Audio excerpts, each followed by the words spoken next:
Basta dito tayo sa book of 1 Samuel. 1 Samuel chapter 17. Ay po natin ang kasaysayan po na isang tao na layat ako naman. Isang tao na kung saan ay napakalaki, no? Ang kanyang height. Taas ng kanyang height. No? At pag-aralan natin dito sa 1 Samuel chapter 17 verse number 4, at then tatanong tayo sa verse number 23. Verse number 4, then talon sa verse number 23.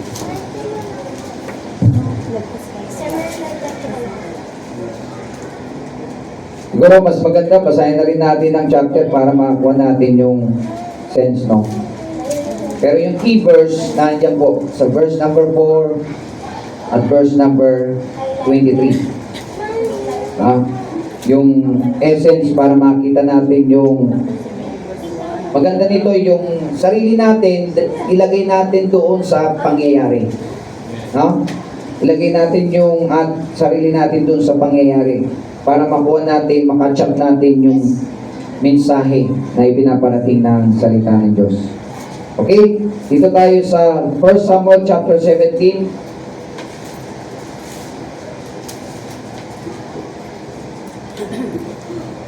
Sahin po natin, verse 1. Ready? Hanggang sa matapos po yung chapter. Mahaba-haba nga lang to, pero di naman ganun kahaba rin yung ating points. So tayo po ay magbasa. Ready? Begin.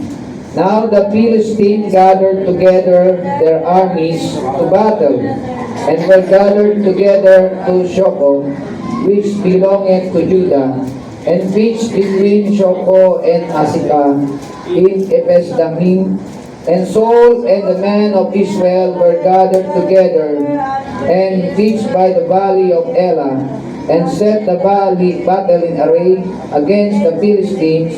And the Philistines stood on a mountain on the one side, and Israel stood on a mountain on the other side, and there was a valley between them.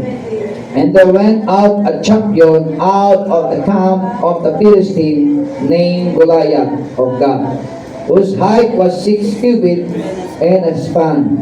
And he had an helmet of brass upon his head, and he was armed with a coat of mail, and the weight of the coat was 5,000 shekels of brass. And he had grapes of brass upon his legs, and a target of brass between his shoulder. And the staff of his spear was like a weaver's beam, and his spear's head weighed 600 shekels of iron. And one bearing a shield went before him. And he stood and cried unto the armies of Israel, and said unto them, Why are ye come out to set your battle in array? Am not I a Philistine, and ye servants to Saul? Choose you a man for you, and let him come down to me. If he be able to fight with me, and to kill me, then will he be your servant. But if I prevail against him, and kill him, then shall ye be our servants, and serve us. And the Philistines said, I defy the armies of Israel this day. Give me a man that we may fight together. When Saul and all Israel heard those words of the Philistines, they were dismayed and great afraid.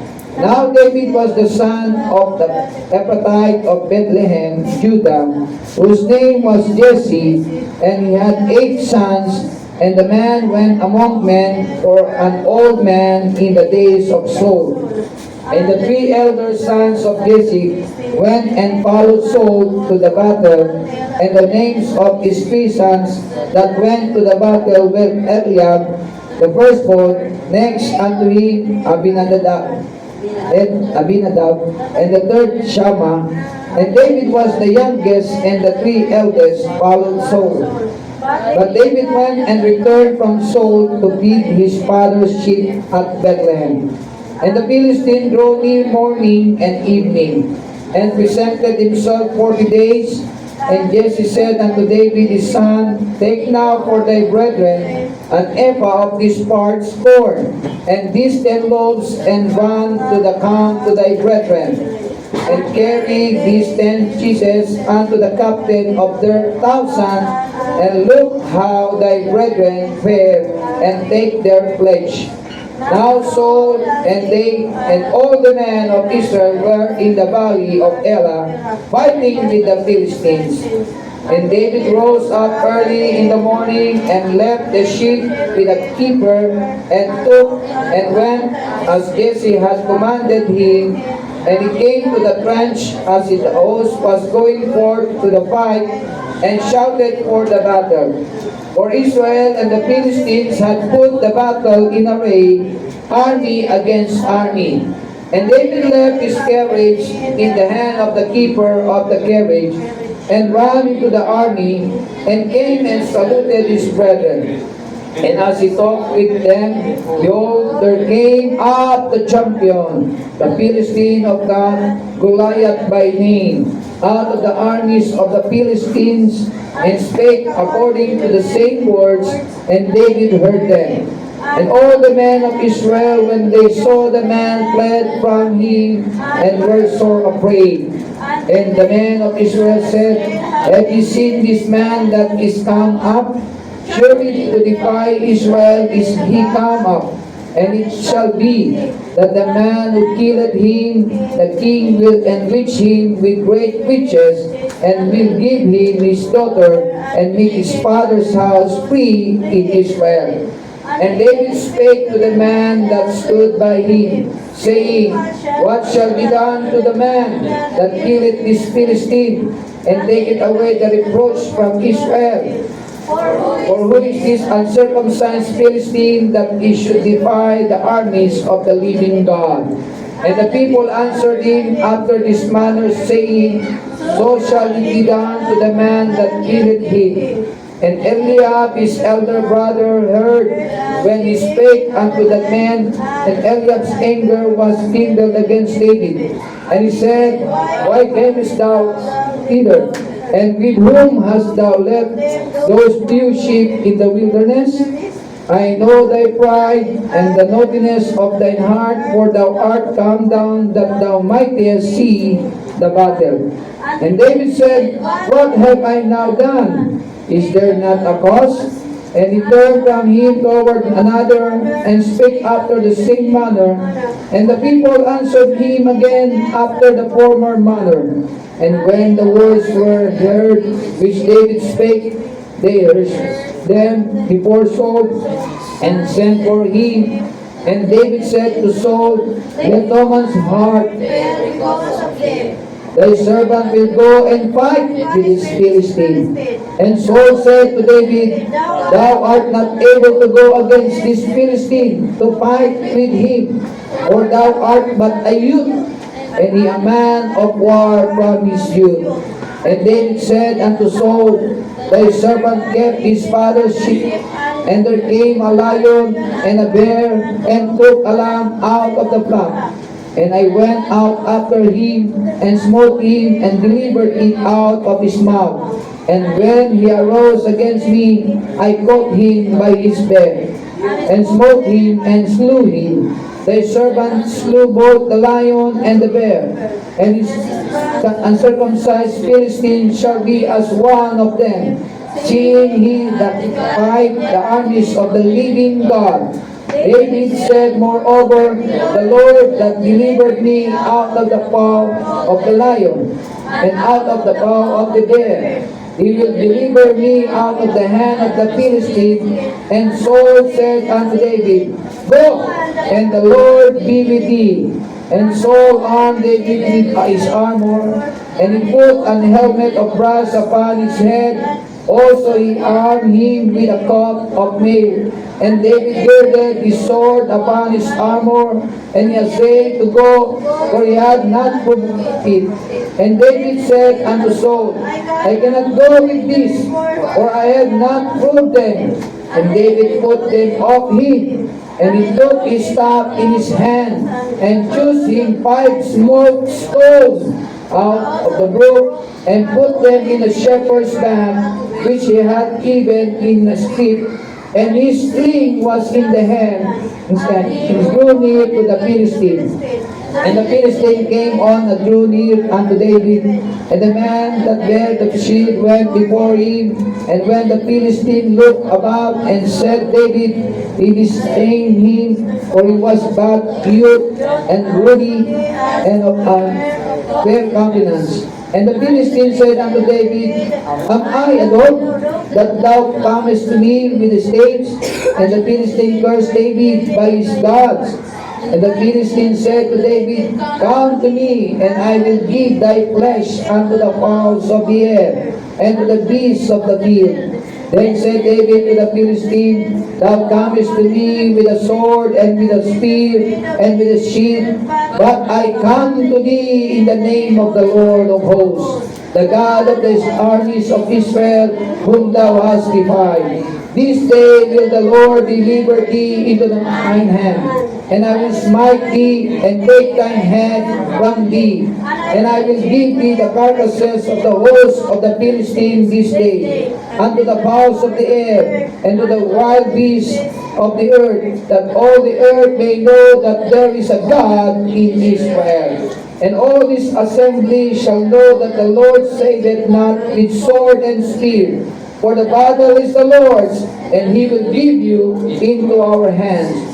And it came to pass, when the Philistine arose and came and drew nigh to meet David, that David hasted and ran toward the army to meet the Philistine. And David put his hand in his bag, and took a stone, and slung it, and smote the Philistine in his forehead, that the stone sunk in his forehead, and he fell upon his face to the earth. So David prevailed over the Philistine with a sling and with a stone, and smote the Philistine and slew him. But there was no sword in the hand of David. Therefore David ran and stood upon the Philistine, and took his sword, and drew it out of the sheath thereof, and slew him, and cut his head. And when the Philistines saw their champion was dead, they fled. And the men of Israel and of Judah arose and shouted and pursued the Philistines until thou come to the valley and to the gates of Ekron. And the wounded of the Philistines fell down by the way of Sharaim, even unto God and unto Ekron. And the children of Israel returned from chasing after the Philistines, and they spoiled their tents. And David took the head of the Philistine and brought it to Jerusalem, but he put his armor in his tent. And when Saul saw David go forth against the Philistine, he said unto Abner, the captain of the host, Abner whose son is his youth. And Abner said, As thy soul liveth, O king, I cannot tell. And the king said, Inquire thou whose sons this stripling is. And as David returned from the slaughter of the Philistines, Abner took him and brought him before Saul with the head of the Philistine in his hand. And Saul said him, Whose son art thou, thou young man? And David answered, I am the son of thy servant Jesse, the Bethlehemite. Tayo po'y manalangin. Mapagpalang Diyos, amang banal na nasa langit. Salamat po sa oras na ito na mapag-aralan po namin ang kasaysayan po sa buhay po ni Goliath at ng aming kapatid na si David, Panginoon. Salamat po, Panginoon, na meron po kaming mga giant sa aming buhay na dapat naming isuko sa inyo, Panginoon, upang kami po ay maging matagumpay ng Kristiyano, Panginoon. Tulungan niyo po kami sa aming pag-aaral, Diyos Banal na Espiritu, ikaw siyang manguna sa inyong lingkod sa bawat sa po sa amin, na ito pong aming pag-aaralan ay maging hamon, maging challenge po sa bawat isa. sa aming buhay Kristiyano. Salamat po sa tanging pangalan ni Jesus. Amen. Thank you, Lord, mga kapatid. Salamat po. Amen. Pamagat ng ating pag-aaral, mga kapatid, sa hapong ito, overcoming the giant in life. Overcoming the giants in life. No? So kung yung mapapansin sa ating binasa, mayroon po silang kinatatakutan itong mga Israelita sa katauhan ng isang mataas na sabi niya 6 cubic, no? So ito po ay nagre-range ng 9 feet, no? Siya po ay 9 ang height niya.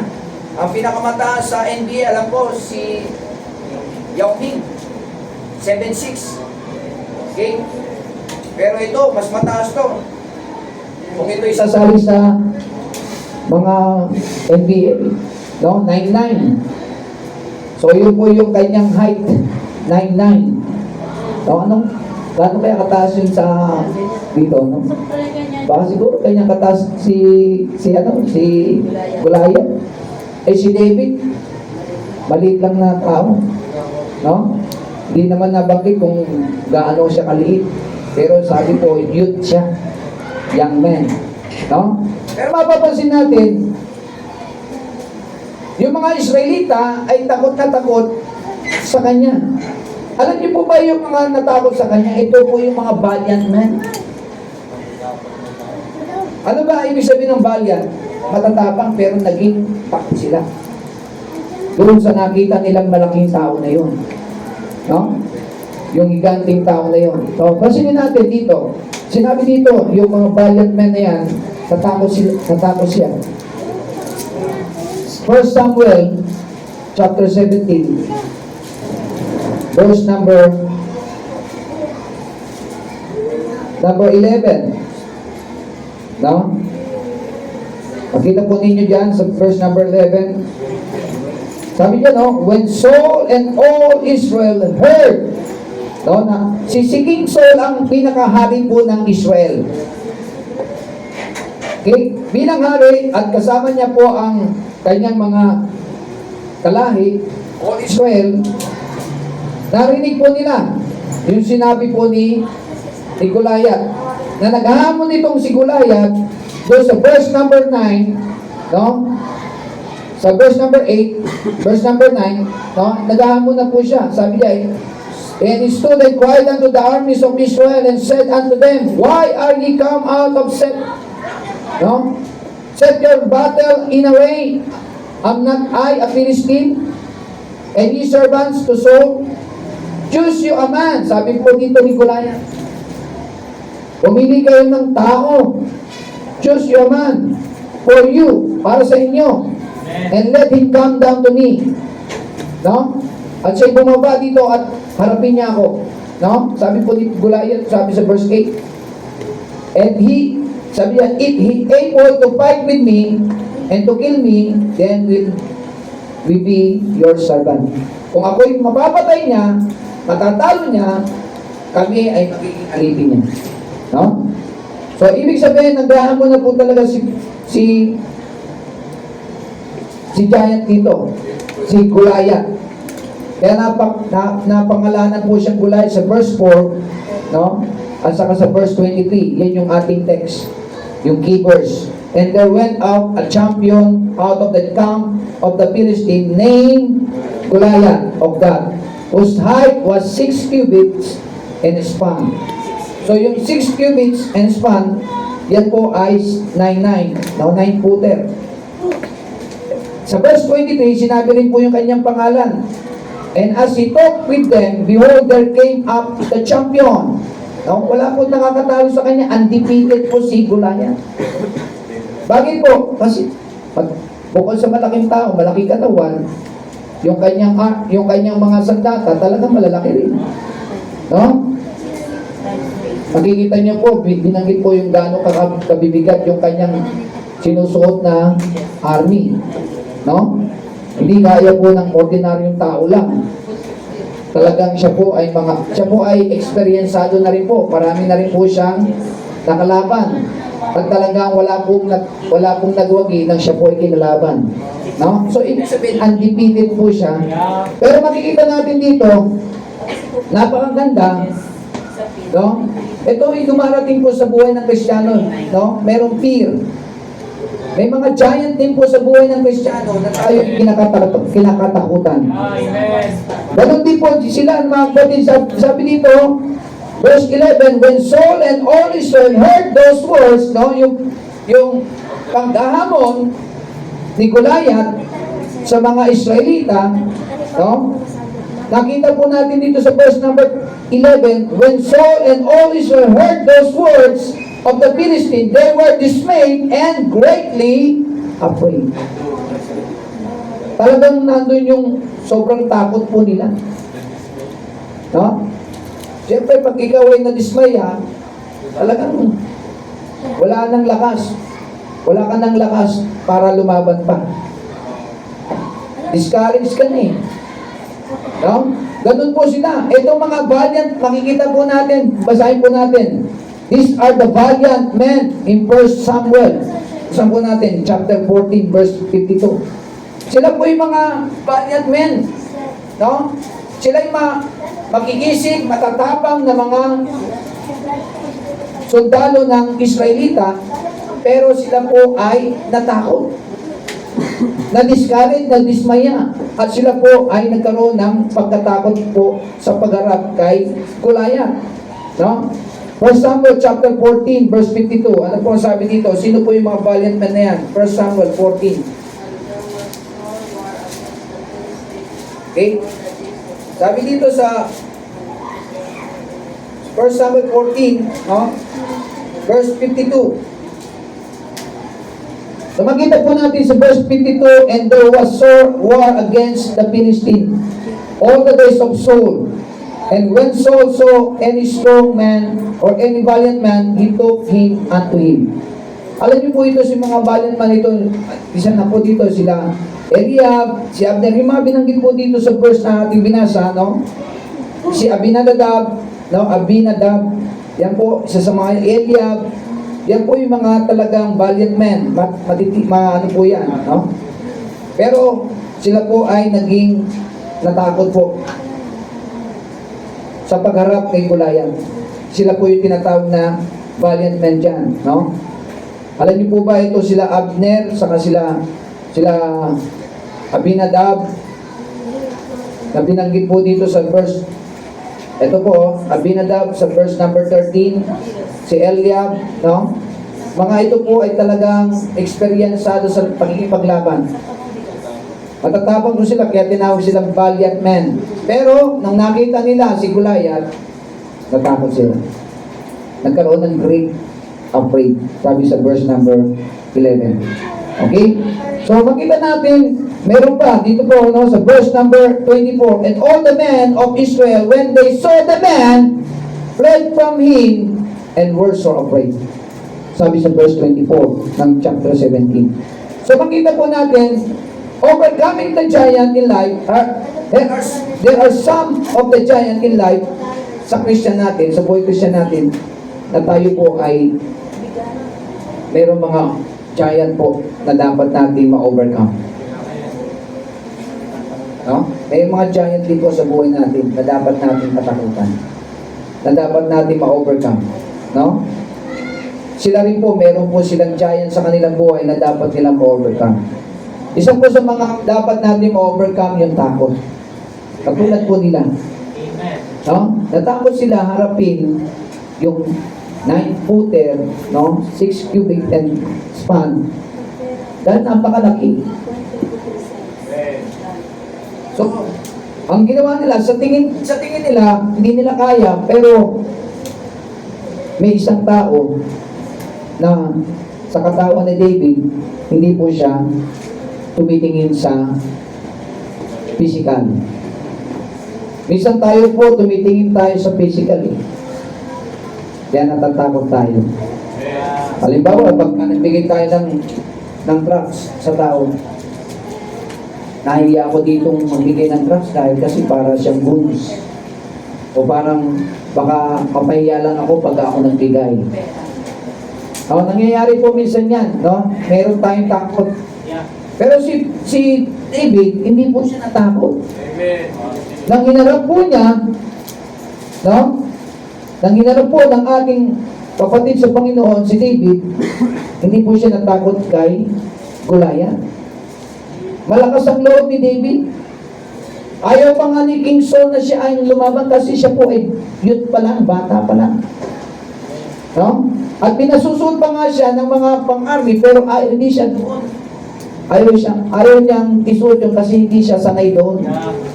Diba? Ayaw niyang isuot yung mga armor na yun dahil hindi siya sanay doon sa mga kasuotan na yun. Mas sanay siya doon sa sling. No? Mas sanay siya doon sa ginagamit niya pagka siya po ay nandun sa shepherd, sa fold. Okay? Yun yung inaano ng mga tupa. Okay?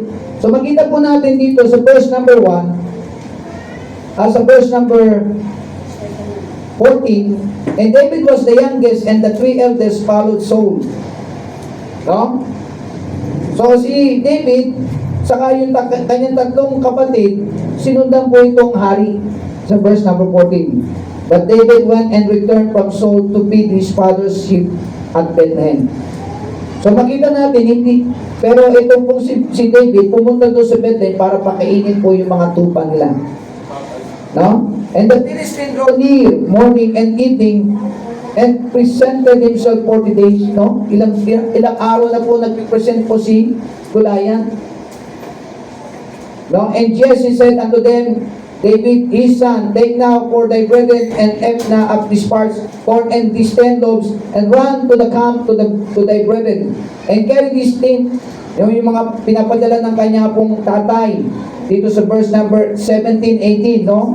Then Jesus unto the captain of their thousands, and look how thy brethren fare, and take their pledge, no? Now Saul and they and all the men of Israel were in the valley of Elah fighting with the Philistine. Nandun po sila sa Valley of Elah. So, mayroong labanan, may tension, mayroon nang magkakaroon na ng commotion, no? Nandun yung tension between Israelite and the Philistine. Okay, dito sa verse number 20. Sa verse 19, sinabi yan, now Saul and they and all the men of Israel were in the Valley of Elah fighting with the Philistine. Verse 20. And David rose up early in the morning. No?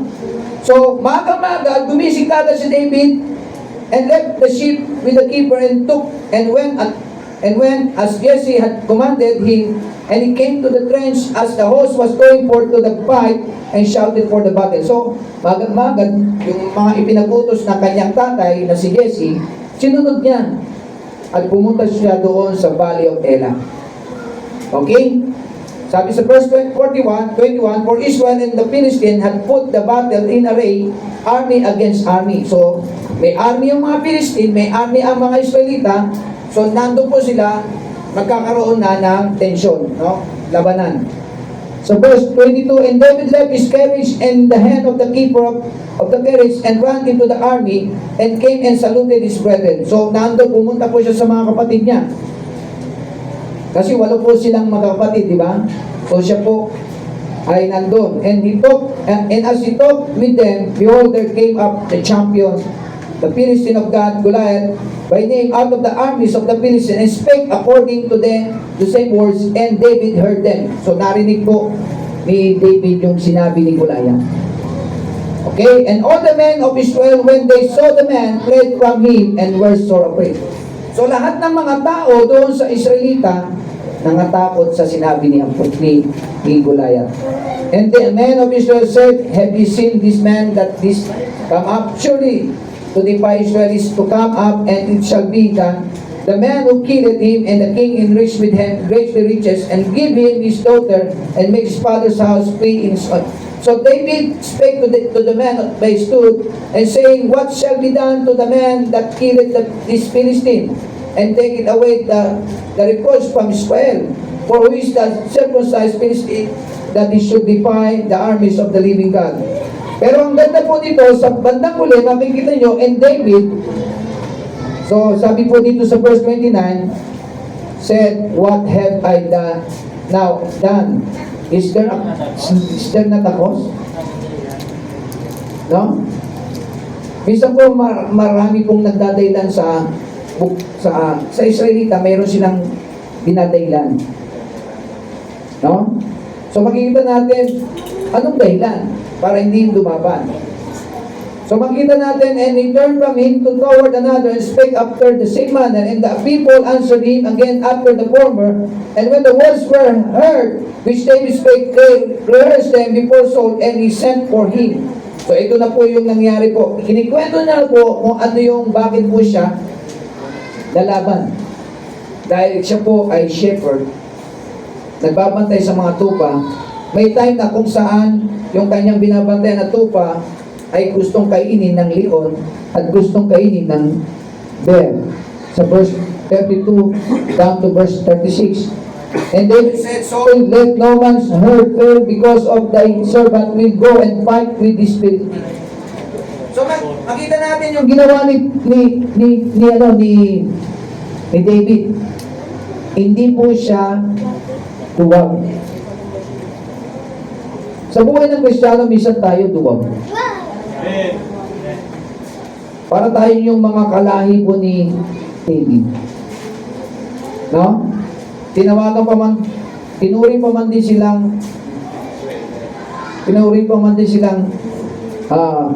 valiant yung mga kasama ni David, pero natakot sila. Greatly afraid. Greatly, no? Sinabi niya sa verse number 11. So afraid. So makita po natin, pero si David, sinabi niya dito, thy servant will go and fight with the spirit still. Servant ang turing niya sa kanyang sarili. Hindi siya nagmamalaki. Hindi kagaya ni Goliath, mga kapatid, malaki na nga siya, nagmamalaki pa. Malaki na nga ang kanyang itsura, nagmamalaki pa. Pero salamat, ito si David, maliit, naging humble. No? Kaya maganda po yung kanilang yung kanilang physical, no? Yung malaki, mayabang. Yung maliit, humble. No? Maganda po na maging humble tayo kagaya ni David. Servant po siya. So, bakit ko po sinasabi ito, mga kapatid? Kasi meron po tayong dapat ma-overcome sa ating mga giant sa ating buhay. Si David, maliit ang kanyang height, pero hindi po siya takot sa mga giant sa kanyang buhay. No? Para ma-overcome niya yung mga giant, ano ba yung mga giant sa ating buhay Kristiyano? Problema. Takot. No? Fear. Ano yung una? Fear. Financial problem. Passion of the world. Fleshly lust. Failure. Panay F yan. No? Ilang sa mga problema o giant ng buhay ng Kristiyano, unang-una yung takot, fear. Katulad po ng mga Israelitang ito, natakot po sa giant na si Goliath. Mga kapatid, kung tayo po ay magiging kagaya po ng mga Israelita na takot doon sa height ni Goliath, mangyayari mga kapatid, tayo rin po ay magiging kagaya po ng mga Israelita. Pero salamat, may tumayo na si David na hindi natakot. No? Maging kagaya po tayo dapat ni David, sinabi diyan sa verse number, no? Sabi po diyan sa verse number 32, thy servant will go and fight with the Philistine. Ang ganda po ng kanya nga pong sinabi, nandun yung wala siyang takot. Sa verse 32, di ba? Nabanggit niya, thy servant will go and fight with this Philistine. Dumarating po sa atin, natatakot tayo sa ating buhay Kristiyano. Paano na, Panginoon? Ang hirap ng buhay. Pahina ng pahina yung aking trabaho, ang negosyo ko, yung aking kinikita. Natatakot tayo. Mataas na ang bilihin, mataas na ang pamasahe, mataas ang bigas. No? Buti pa sila tumataas, kami hindi. No? Si Goliath mataas. No? Pero kahit na mataas si Goliath, mas makapangyarihan naman ang Panginoon. Ang Panginoon ni David, mas makapangyarihan. Okay? So makita po natin, sabi ni Saul sa verse 32, and said to David, thou art not able to go against this Philistine. So meron discouragement kay David. Ini-discourage ni Saul, hindi ka pwedeng lumaban doon kay Goliath. No? Sabi diyan, to fight with him, for thou art but a youth, and he a man of war from his youth. So nato po yung kanya nga pong negative kagad po ang sinasabi ni King Saul kay David. Minsan po tayo po ganyan may magsasalita sa iyo. No? Huwag ka na pumunta sa church. Natatakot tayo dahil doon sa nagsalita sa atin, huwag ka na pumunta sa church. Paragi ka na lang naanto sa church eh. Minsan natatakot pa tayo doon sa nagsalita kaysa Panginoon. No? Minsan natatakot pa tayo doon sa mga nagsusulsul sa atin na huwag na tayo. Pero sa Panginoon, hindi na tayo natatakot. Di ba dapat mas lalo tayo natatakot sa Panginoon kung wala tayo sa church? Natakot kasi dapat ang Diyos ang katakutan, hindi ang tao. No? Mga kapatid, dumarating yan. Minsan pa nga, takot tayo sa asawa natin. Sa girlfriend natin. Takot pa tayo sa kapitbahay natin. Takot pa tayo sa ating mga mahal sa buhay. No?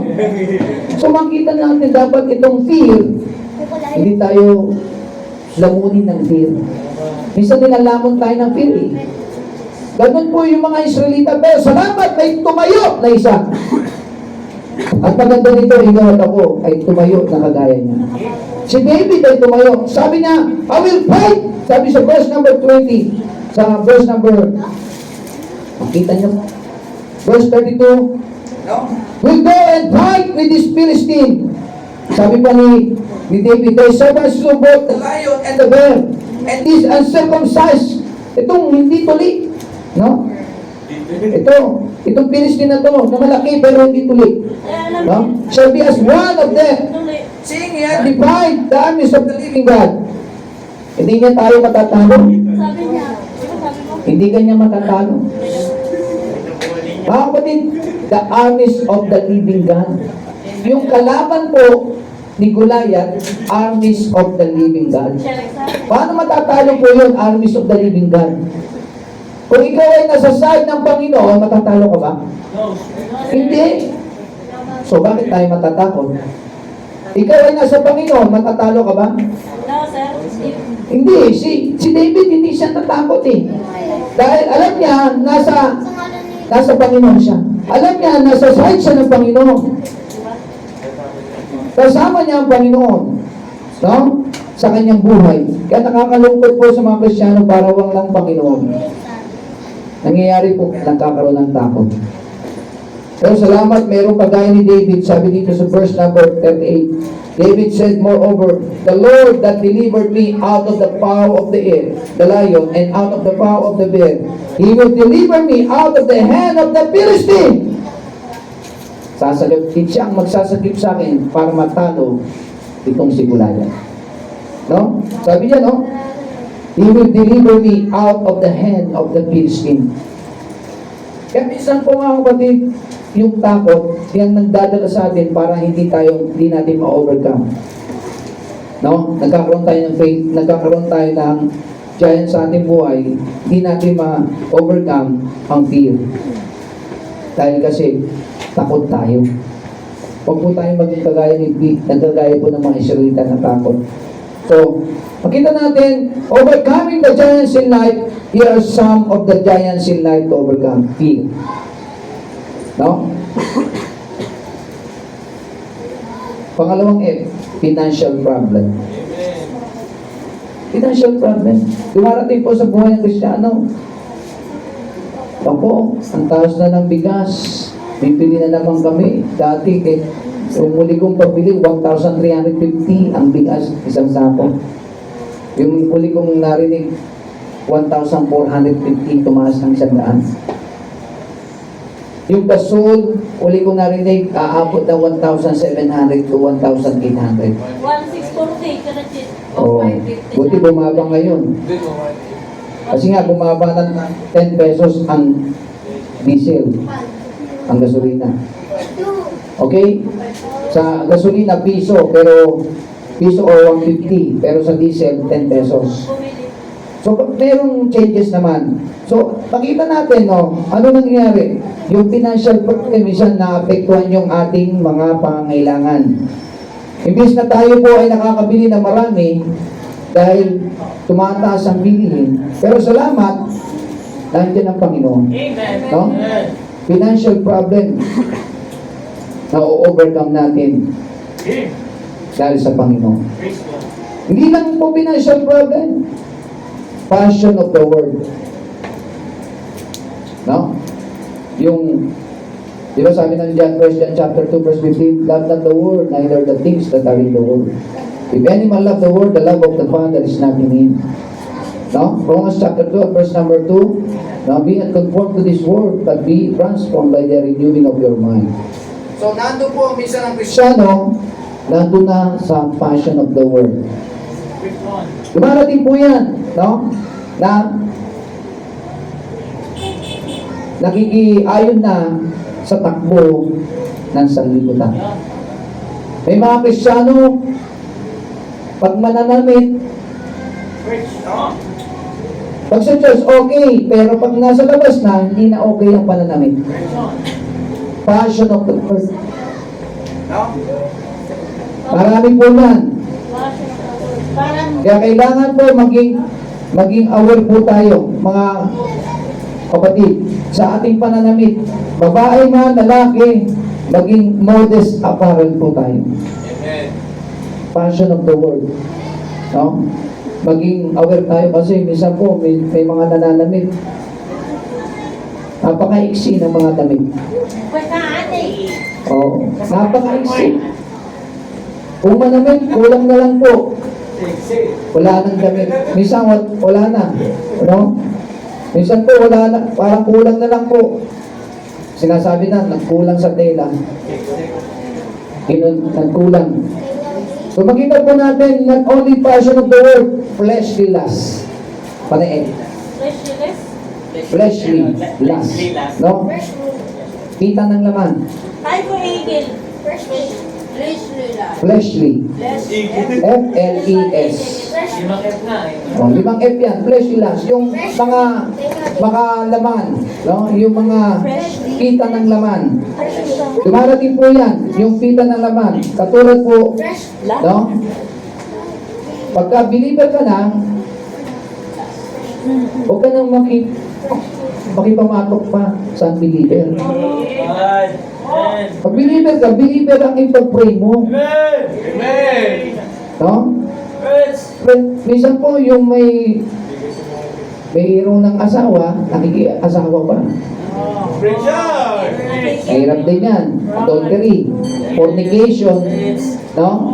Hindi po pwede po yan sa Panginoon. That's right, sir. God is holy and be holy.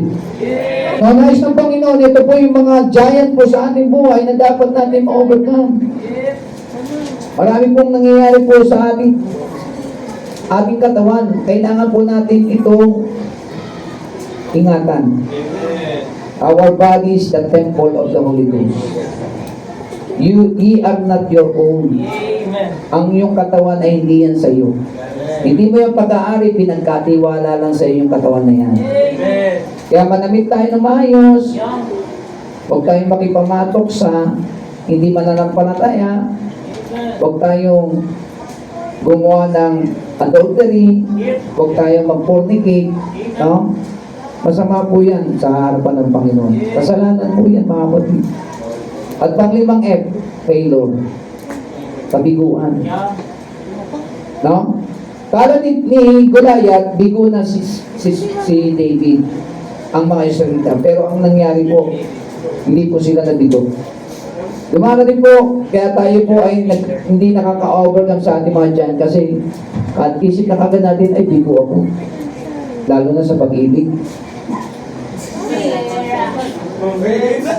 Pera daw, sabi niya. No? Sasabihin mo, yung bigo ako, failure ako, hindi ako sinagot ni sister, ni brother.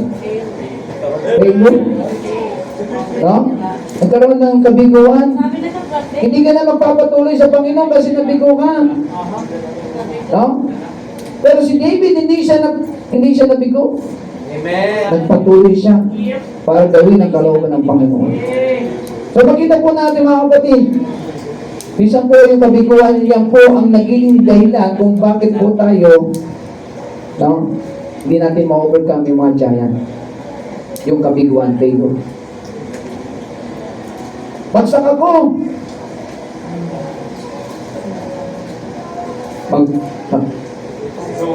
Susuko ka na. Failure ka. Kala mo, bigo ka na. Hindi pwede po. Kailangan lalo ka magpatuloy sa Panginoon. Opo. No? Mababa ang grade ko. 75. Pa. Ubi. No? Palakol. Hindi ka na ba magpapatuloy? Gusto mo, bigo ka na? Dahil palakol o 7 ang grades mo? Alam mo ba, 7, perfect number yan. Perfect number yung 7. Mabalag ka, may 7 eh. Ay, mahirap kung may 6 ka. Buti na lang, meron ka 7. Pasado pa. No? Pasangawa nga lang. Pero at least, hindi ka dapat mabigo. No? Pero kung bagsak ka, hindi ka dapat mabigo pa rin. Meron pang pagkakataon na ibibigay sa iyong Panginoon. Yan pong nangyari, yung F. Sa negosyo, kala mo, Panginoon, bagsak na yung aking negosyo. Lubog na. Parang hindi na makaahon yung aking negosyo. Madi-discourage ka na ba? Ihinto ka na ba? Hindi ka na ba magpapatuloy? Kailangan magpatuloy, mga kapatid. Si David, maliit siya, pero nagpatuloy siya, lumaban siya. Malaki man yung kanyang mga giant, yung giant na kalaban niya, pero hindi siya nag-give up. Amen. Hindi siya nagpatinang. No? Hindi siya tumitingin doon sa laki ng kalaban niya. Yung giant na kanyang nakita, kala ng giant, hindi siya matatalo ni David. Pero natalo siya ni David. Yung giant sa buhay natin, mga kapatid, matatalo natin ito. Matatalo natin ito basta kasama ang Panginoon. Kasama ba ni David ang Panginoon kaya natalo niya yung giant? Yes, kasama ng ating kapatid ng Panginoon dahil natalo, kaya niya natalo ang giant sa kanyang buhay. No? Kung hindi mapapansin, ano po yung giant na dapat yung mga giant po sa buhay natin? Yan po. No? Fear, financial problem, passion of the world, fleshly lust, failure. Paano F? No? Kailangan po natin makita ng Panginoon po, pina-overcome tayo sa mga bagay nito para tayong lalong kuminang kuminang para maging tunay na ginto ang ating buhay. No? Kaya makita niyo po, si David, hindi po siya nagpatalo. Dahil ang Diyos niya ay Diyos ng tagumpay. Okay, things needs to do in our giant's life. Ano ba yung mga bagay na dapat natin gawin sa mga giant natin sa buhay? Number 1, face and fight. No? Harapin natin at labanan natin yung mga giants sa buhay. Hindi yun natin susukuan. Minsan mga kapatid, minsan sinusukuan ng Kristiyano yung mga giants sa buhay eh. No? Si Saul, yung mga valiant men, susuko na. Ayaw na nilang kalabanin si Goliath. Yung valiant men, no? Yung mga sundalo ni Saul. Ayaw na po nila Eliab, ni Abinadab, no? Lahat po ito, yung mga valiant na to. Kaya nga nung naghari si David, itong mga valiant na to, ang naging talagang sundalo niya, matitibay. Pero yung kay King Saul, mga kapatid, nagiging bagang buntot niya na. Bakit? No? Kasi nga, tumingin sa aura ng tao. Tumingin physical. Minsan tumitingin tayo sa physical eh. O ang banyan, una, things need to do in our giant in life. Ano ba ang dapat natin gawin para matalo natin ang mga giant sa ating buhay? Number 1, face and fight. Face and fight. Panaig din to. Face and fight. 1 Timothy 6:12. 1 Timothy 6:12. Ano po ang sabi ng faith? 1 Timothy 6:12. 1 Timothy 6:12. Sabi po dito sa 1 Timothy 6:12, fight the good fight of faith. No? Fight the good fight. Lumaban ng may mabuting pakikipaglaban na may pananampalataya. Kapatid, maganda yung meron kang lumalaban ka ng mabuting pakikipaglaban na meron kang pananampalataya sa iyong buhay. Kasi kung hindi ka lalaban, paano mo mapagtatagumpayan, ma-overcome yung giant sa buhay mo? Fight the good fight of faith! Amen. Yan ang gusto ng Panginoon, at yan ang ginawa ni Apostol Paul, at yan ang ginawa ni David nang lumaban siya kay Goliath. Lumaban siya ng may mabuting pakipaglaban na may pananampalataya sa Diyos. Fight the good fight of faith. Ano ba ang sinabi po sa 2 Timothy chapter 4 verse number 7? I have fought a good fight. I have finished my course. I have kept the faith. Take note yung word. I have fought a good fight. No? Lumaban ako ng mayroong mabuting pakikipaglaban. Kailangan po natin lumaban. Huwag po tayo maging maduwag. No? Huwag po tayo maging duwag. Maraming problema na iyong kinaharap sa taong 2026. Iiwas ka na lang ba sa problema? Tatalikuran mo na lang ba ang problema? Ayaw mo lang harapin? Si Paul, nilabanan po niya ang problema ng buhay. Si Job, nilabanan niya ang problema ng buhay. No? Ito rin po si David, nilabanan niya ang problema ng kanilang bansa. Dahil sila ay gustong sakupin ng mga Pilisteo sa pangunguna ni Goliath. Pero salamat, ang Diyos ni David makapangyarihan. May magagawa ang Diyos. Diba yung awitin na ang Diyos may magagawa? Diba ang ganda po yan? Paano, nalimutan ko lang yung lyrics niya. Alam ko may magagawa ang Diyos. Alam ko may magagawa ang Diyos. Ganda mo nun eh. Kung ako'y tatapat at sa Kanya'y paglilingkod, alam kong may magagawa ang Diyos. No? Magtapat lang tayo sa Panginoon. Amen. Huwag tayong susuko. So, face and fight. Harapin at lumaban para sa Panginoon. Ganun po si David. Hinarap niya si Goliath. No? At lumaban siya para sa Panginoon. No? Oh, yes. Yung kaya nga tayo kumakanta, you must find, be brave against all evil. Never run nor evil left behind. If you would win for God and the right, just keep on the fighting line. You must fight. Be brave. No? Kailangan po lumaban. Face and fight. Kailangan po, kaya nga si Paul, I fought a good fight, I have finished my course, I have kept faith. So kailangan po harapin ang problema.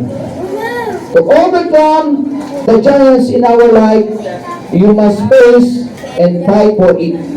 We must face and fight for it. For Christ's sake. For Christ's sake. Para sa Panginoon. Number 2, na F. Faith in God. Faith in God. No? Para matalo natin ang mga giants sa ating buhay, may pananampalataya tayo na kagaya po ni David. Balik tayo doon sa ating text. Ano po ang sabi ng 1 Samuel chapter 17? No? Sabi po dito sa verse number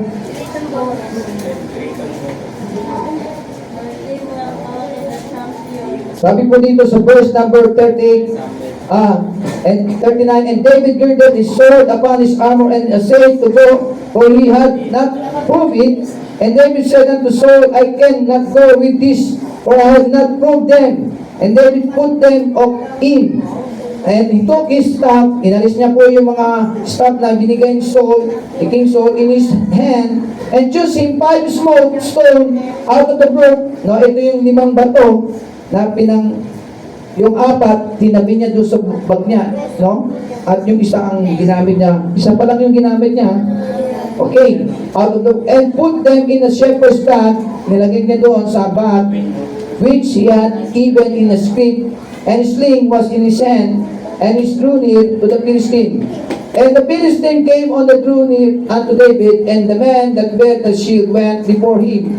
And when the Philistine looked about and saw David, he disdained him, for he was but a youth and ruddy, and of a fair countenance, no? Talagang minamalit ni Goliath si David. Sabi dito sa verse 42, no? A youth and ruddy, payatot ba? And of a fair countenance. Okay? And the Philistine said unto David, I am a dog. Am I a dog? Sinabi pa ni Goliath sa kanyang sarili, ako ba'y aso? That thou comest to me with staves? And the Philistine cursed David by his God. No? Tingnan niyo po yung God ni Goliath, small g. May S pa, meaning marami. And the Philistine said to David, come to me and I will give thy flesh unto thy fowls of the air and to the beasts of the field. Pero ang ganda po ng sinabi ni David dito. Sabi niya, come to me. Halika rito. Lumapit ka sa akin and I will give thy flesh unto the fowls of the air. No? Ang lakas talaga ng loob ni David. Halika dito. Lumapit ka sa akin. At yung katawan mo, ibibigay ko sa mga ibon na kumakain ng katawan ng laman. No? Fowls of the air. Yan po sabi niya ng fowls of the air. And the Philistine said to David, no? Sinabi ni Goliath pala, sorry. Sinabi ni Goliath kay David, halika dito, lumapit ka sa akin at yung katawan mo, ibibigay ko sa mga ibon. No? Sabi ni Goliath kay David. Then said David to the Philistine, ito naman, si David na nagsalita kay Goliath, thou comest to me with a sword and with a spear and with a shield, no? But I come to thee in the name of the Lord of hosts, the God of the armies of Israel, whom thou hast defied. Ang ganda po ng sinabi ni David dito sa 45, I come to thee in the name of the Lord. Mga kapatid, yun ang nais ng Panginoon, na kasama natin siya sa bawat ginagawa natin. Para ma-overcome natin yung mga giant natin sa buhay, maganda kasama mo siya sa iyong buhay. Maganda kasama natin siya sa buhay. I come. Kaya sabi niya, I come to thee in the name of the Lord of hosts.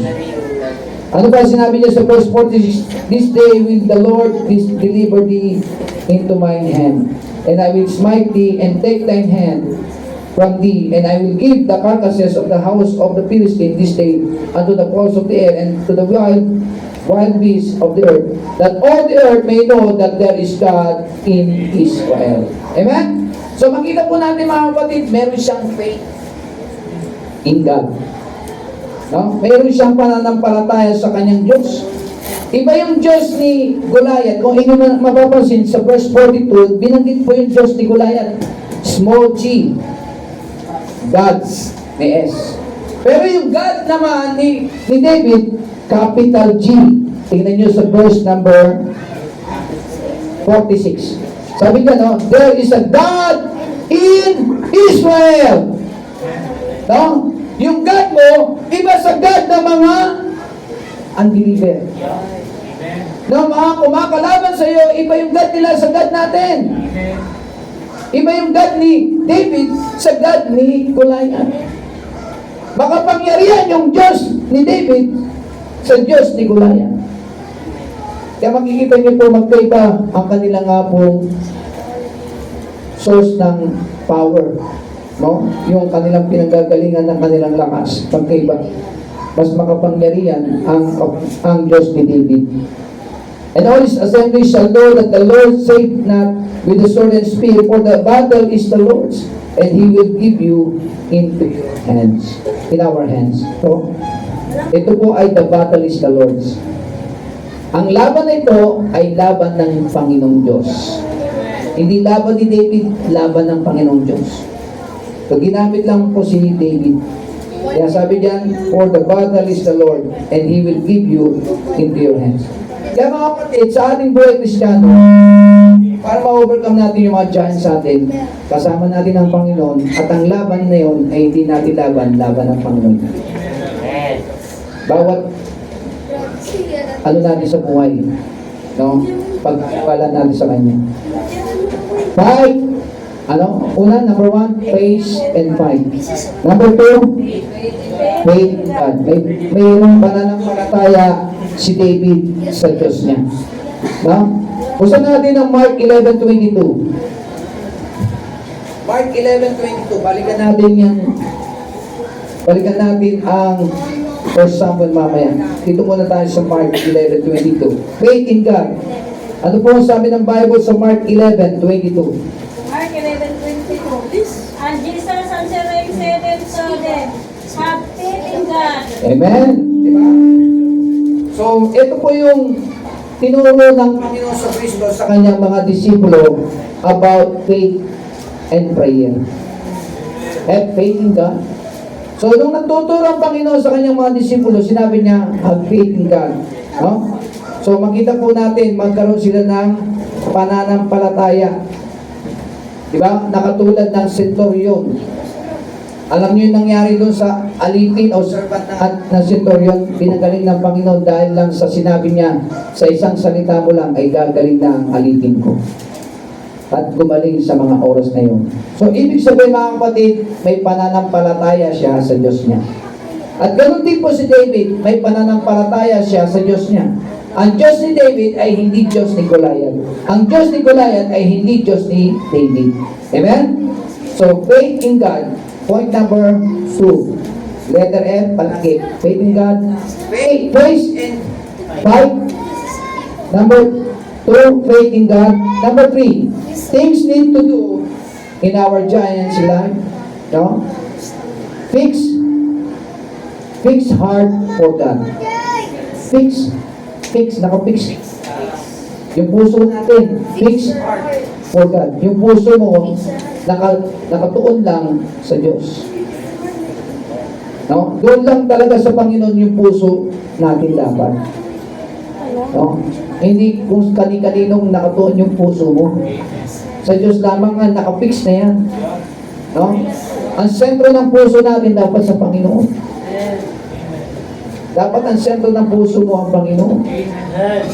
Hindi kung sino-sinong nandiyan sa puso mo.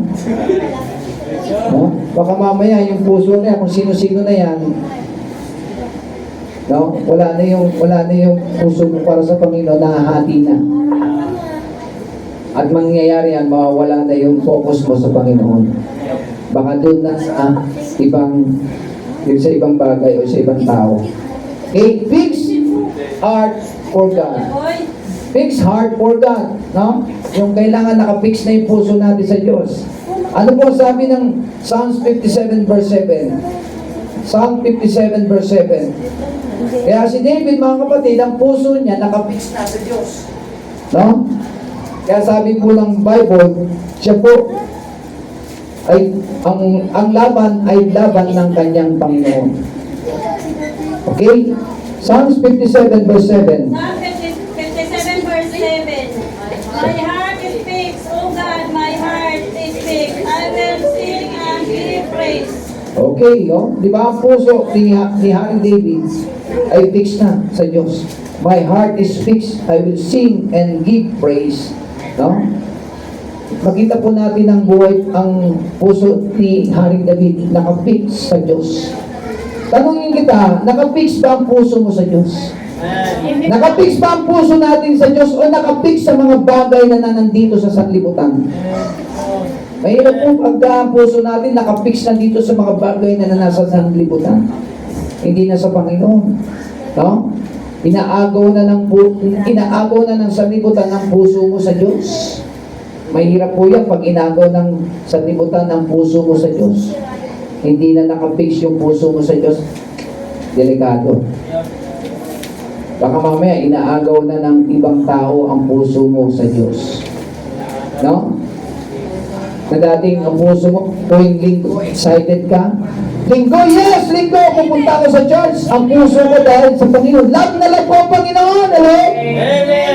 Love na love natin ang Panginoon. Linggo, yes! Ang sarap bumangon pagka-linggo. Ang sarap gumising para maganda, para pumunta sa church dahil mahal ko ang Panginoon. Amen. Nakapix na yung puso mo sa Panginoon. Ano sabi ng Revelation chapter 2? Revelation chapter 2, verse number 4. Nevertheless, I have somewhat against thee, because thou hast left thy first love. Sino first love mo? Si sister? Si brother? Yes, sir. Buti na lang yung asawa ko, first love ako. Nung napang-asawa na ako niya. Pero yung hindi pa niya ako asawa, hindi niya pa ako first love. Pero asawa niya na ako, first love niya ako. Ha? Very good po. Okay, very good, sister. Amen. Very good. Tama, tama. Yes. Mamaya may sopas tayo, sister. Amen po. Libre na yung sopas para sa iyo. Amen. Ever not the least I have. So, so kailangan mga kapatid, nakafix yung puso natin sa Panginoon. Nevertheless, I had someone against thee because thou hast left thy first love. Minsan po nawawala na yung first love natin sa Panginoon. Second love na. First love mo, sino na? Si sister, si brother. First love natin dapat ang Panginoon. Nevertheless, I have someone against thee because thou hast left thy first love. Don't left your first love to God. No? Huwag natin alisin yung ating unang pag-ibig sa Diyos. Nang tayo po ay nakakilala sa Panginoon, natin yung first love dapat natin sa Kanya. Dahil binigyan niya tayo ng buhay na walang hanggan. Mahal tayo ng Panginoon, binigyan niya ang kanyang sarili. Amen, Lord. But God commended His love toward us. While we were yet sinners, Christ died for you, for me, for us. No? John 3:16. For God so loved the world that He gave His only begotten Son, that whosoever believeth in Him should not perish, but have everlasting life. No? Pag-ibig. No? Pag-ibig ang siyang pumukaw sa ating puso at kaluluwa, di ba? At siyang nagdulot sa aking buhay, liwanag sa dilim at pag-asa. Pagkat ang Diyos natin, Diyos ng pag-ibig, magmahalan tayo't magtulungan. tayo'y bigo, ay huwag limutin na may Diyos tayong may nagmamahal. Meron tayong Diyos na nagmamahal. Kailangan maging una natin siyang mahalin. No? Before you love God, He first love you. No? Ayan po ang sabi ng 1 John 4:7 and 8. Okay, fix heart for God. And makita natin pang apat na punto. Flee youthful lust. Amen. Come on. F pa rin. F pa rin. Flee youthful lust. Meaning mga kapatid, no? Wag na, layuan na po yung mga makalamang bagay, mga pita ng laman. No? Flee. Ibig sabihin ng flee, lumayo. No? Umiwas. No? Lumayo, umiwas sa mga iwasan, yung maka lamang bagay. No? Yun po ang nais ng Panginoon. Flee youthful lust. Lumayo ka sa mga makalamang bagay. Okay, 2 Timothy chapter 2. Sasahin po natin. Panaip po yan ha. Ano yung number 1? Pace and fight. Number 2, Faith and God. number 3, Faith, heart, and God. fix heart for God. And number 4, flee youthful lust. 2 Timothy chapter 2 verse 22. No? 2 Timothy chapter 2 verse number 22. Ang sabi po ng Bible sa verse number 22, flee also youthful lust, but follow righteousness, faith, charity, peace with them that call on the Lord out of a pure heart. No? So kailangan tayong nasa buhay mga kapatid, umiwas, lumayo. Huwag natin gawin yung lust of the flesh. No? Lust of the flesh, pita ng laman. Layo tayo mga kapatid sa pita ng laman. May mga time sa mga napapanood natin sa television, maging aware tayo. Minsan po sa napapanood natin sa mga cellphone. No? May isang dumarating po dyan, mayroon din pong youthful lust dyan. May mga lust din po dyan sa panonood at pakikinig ng hindi magaganda, yung malalaswang. No? Kaya nga po may tinatawag na immorality. Huwag nating entertain yung mga naglabas na nakahubad. No? Ilang pa nagpapakita ng kanilang yes, no? Walang po, hindi dapat tayo manood ng mga Sa 25. panooring mga malaswa. Malaswang panoorin, huwag po tayo manood. Ito, in-entertain po natin yan. Maisan tayo ng kalaban. Nagkakaroon po tayo ng tinatawag na lust of the flesh, lust of the eyes, and pride of life. Okay? So, flee youthful lust. Ganun din po mga kapatid. Kaya ito si David, hindi po niya ginawa yung bagay na yun para maging matagumpay.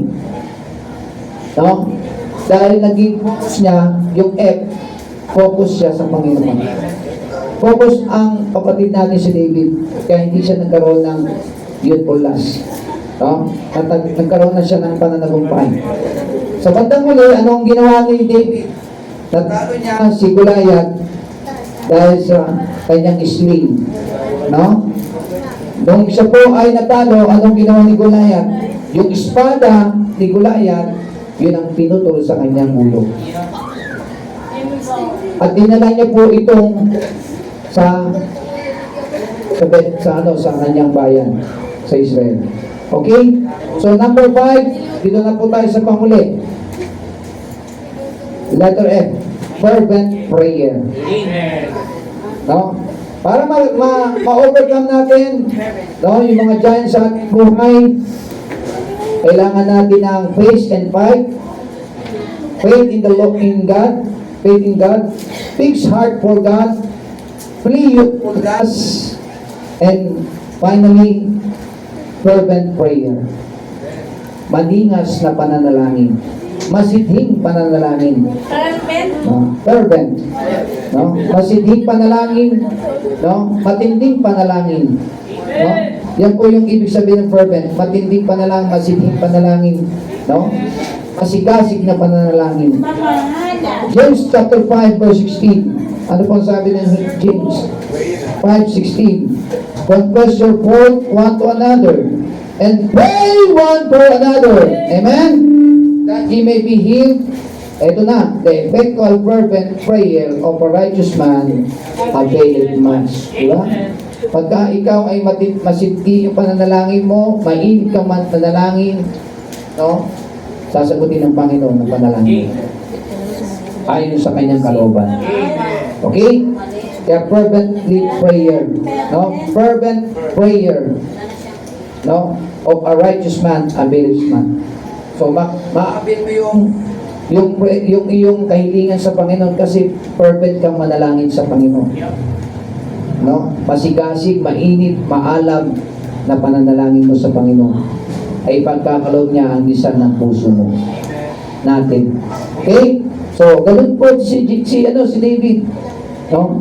Si David po ay mapanalanginin, kaya nga po siya ay merong sa Psalms, no? Madalas po natin nakikita yung kanyang mga panalangin, marami po. Mga awitin niya, marami po. No? Prayer warrior din po si David. Perfect. No? Kaya sinasabi niya, "Oh Lord," nagpipray na siya yun. "Oh Lord." No? Yung word na, "Oh Lord," nagpray na po siya. No? Ina-address niya na kagad sa Panginoon, "Oh Lord." Kaya palagi po tayo makikita dito sa Psalms, si David po ay mapanalanginin. No? Sa kanya nga pong buhay. Kaya makita po natin, sabi niya sa Psalms 105 verse 1, "O give thanks unto the Lord, call upon His name." Ano yung ibig sabihin yung call upon His name? Kasi mismo siya ay tumatawag sa Panginoon. Make known His deed among the people. No? So yung word na call upon His name, tawag tayo sa pangalan ng Panginoon. Kaya nga sabi sa Jeremiah 33:3, "Call unto me, and I will answer thee." Matthew chapter 21, Matthew 11:28, "Come unto me, and no, all ye that labor are heavy laden, and I will give you rest." Okay? So makita po natin fervent prayer, no? Masigasig, mainit, no? Maalag na pananalangin para po tayo ay ma-overcome natin yung mga giants sa ating buhay. Pag dinaan natin sa panalangin po yung problema, may solusyon. Tingnan niyo po, di ba? Yung nagkaroon ng problema ang Panginoon, na siya po ay ipapako sa krus. Anong ginawa po niya? Para mapagtagumpayan niya yung, ma-overcome niya yung, maging matagumpay po siya sa kanya nga pong pagkapako sa kanya. Nag-pray siya. Nag-pray po siya sa Panginoon sa Gethsemane. Kung hindi siya mag-pray, no? Paano niya mapagtatagumpayan po yun? Kaya napakabuti ng Panginoon. Napakabuti ng Panginoon sa atin kasi tinuruan tayo niyang manalangin. Kasi hindi naman tayo marunong mag-pray kung tayo po ay wala sa Panginoon. Di ba marunong ka ba mag-pray nung wala ka sa Panginoon? Hindi. Marunong ka ba, Maria? Prosima na. Natuto lang tayo mag-pray nang tayo po ay nasa Panginoon na. Tinuruan tayo ng Panginoon. No? Kaya sabi, yung word na, "Thy kingdom come, thy will be done," nasa langit, nasaan tayo pwede. No? Yung prayer na yun. So, thank God, tayo po ay nagpapasalamat. So, overcoming the giants in life. Here are some of the giants in life to overcome: fear, financial problem, passion of the world, fleshly lust, failure. Things needs to do in our giants in life.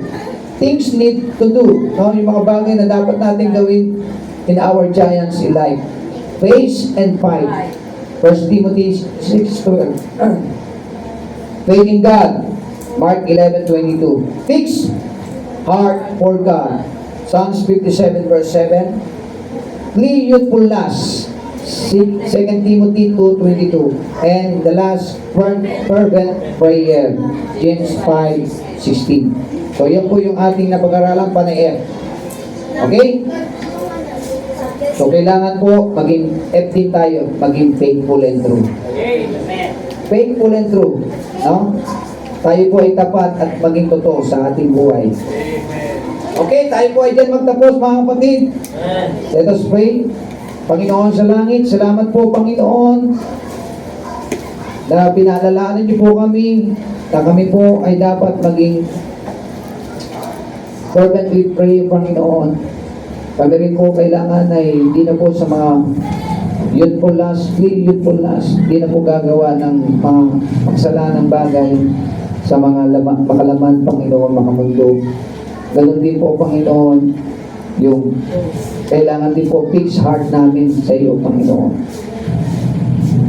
Ang sento ng aming puso ay kayo lamang Panginoon. Tulungan niyo rin po kami Panginoon maging sa yung amin rin po fighting Panginoon, face and fighting Panginoon, at faith in God Panginoon sa inyo Panginoon na hindi po mawala. Magpos manatili at lalo pa itong lumaki ang aming pananampalataya sa inyo. Greater faith Panginoon, sabi po sa Centurion Panginoon. Hindi po little faith, hindi po no faith, but greater faith Lord. Kaya sinabi niyo rin po, have faith in God. Thank you Lord sa aming nga pong natutunan sa gabi ito. Pagpalain niyo po patuloy kami. Salamat po, Diyos Banal na Espiritu, sa inyo nga pong pagkain, pag-lead, pangunguna sa inyong lingkod at sa bawat sagot sa amin upang maging hamon itong mensahe ito sa aming buhay Kristiyano. Salamat po sa tanging pangalan ni Jesus. Amen. Okay, dyan po tayo magkuha sa ating nga pong tayo po ay lumango sa ating obratory prayer. Okay. Pagin natin ang kapatid na dito, brother dito.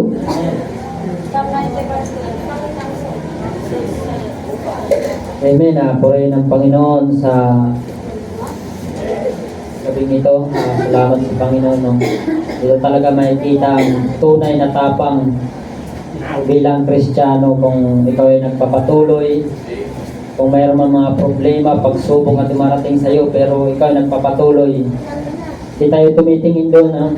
Tulad ng ginawa ni David, no? Di siya tumingin sa laki. Sa laki ng kanyang kalaban. Yun, di tayo dapat tumingin. Kano mang kalaki ating problema, di tayo dapat tumingin. Walang iba, dapat tayo tumingin lang sa Panginoon lang. Amen. Purihin ng Panginoon. Napakaganda po ng mensahe. Ay po'y manalangin. Ay po'y panandalian niyo mo po yung pumigil. Tayo po manalangin, Ama namin Diyos na sa langit, makapangyarihan sa lahat, Panginoon Lord. Salamat po muli, Panginoon, sa mensahe na iyong pinagkaloob sa amin, Panginoon Lord. Salamat po, Panginoon, na ito po ay nagpapatibay na aming pananampalataya, Panginoon. Salamat po, Panginoon, ito po ay nagpapalakas na aming spiritual, Panginoon Lord. Salamat po, Panginoon, simula kaninang umaga, Panginoon, hanggang ngayong hapon, Panginoon. We thank you, Lord, Panginoon, na binusog mo ang aming mga kaluluwa sa iyong mga salita, Panginoon. Lord, salamat po, Panginoon. Muli, kami po ay dadako sa aming pagbibigay, Panginoon. Basbasan niyo po ito, Panginoon, Lord. Palain niyo po ang bawat sa amin, Panginoon, na nagbibigay, Panginoon, Lord, at mga sa hindi po makapagpigay, Panginoon, sa gabing ito, Lord, na sa sunod po, makapagbigay po, Panginoon. Provide niyo po ang pangailangan ng bawat sa amin, Panginoon. Salamat po, Panginoon, na hindi po kami dapat ay tumingin sa gano'ng mang kalaki, karami ang problema, Panginoon. Hindi po kami dapat doon ay mag-focus, Panginoon, sapagkat sa inyo dapat ay mag-focus, Panginoon. Ang aming puso, Panginoon, ay sa inyo dapat mag-focus, Panginoon. Tulungan niyo po kayo, Panginoon, na ang aming puso ay ikaw lang po ang dapat ay sa inyo lang po, Panginoon. Maging aming pag-iisip, Panginoon. Ikaw lang palagi na aming naisip, Panginoon. Tulungan niyo po kayo, Panginoon, sapagkat di po namin itong kaya, Panginoon. Kung sa amin lang po ito, sarili, Panginoon. Kailangan ka po namin sa aming buhay, Panginoon, sapagkat hindi po namin ito kaya, Panginoon. Lord, maraming salamat po, Panginoon, sa gabing ito. Ingatan niyo po kayo, Panginoon, maging sa aming pag-street preaching, Panginoon, Lord. Gamitin niyo po kayo, Panginoon, makapangaral po ng iyong salita. About salvation, Panginoon, Lord, na may makakilala po sa gabi nito, Panginoon.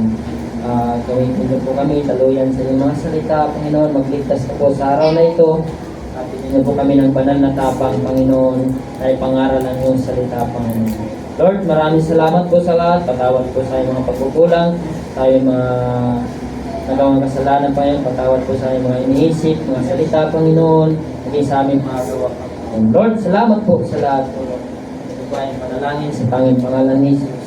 Amen. Amen. Very good. Okay, tayo po ay mawit na. Thank you, Lord, for saving my soul. Please sing. Thank you, Lord, for saving my soul. Thank you, Lord, for making me whole. Thank you, Lord.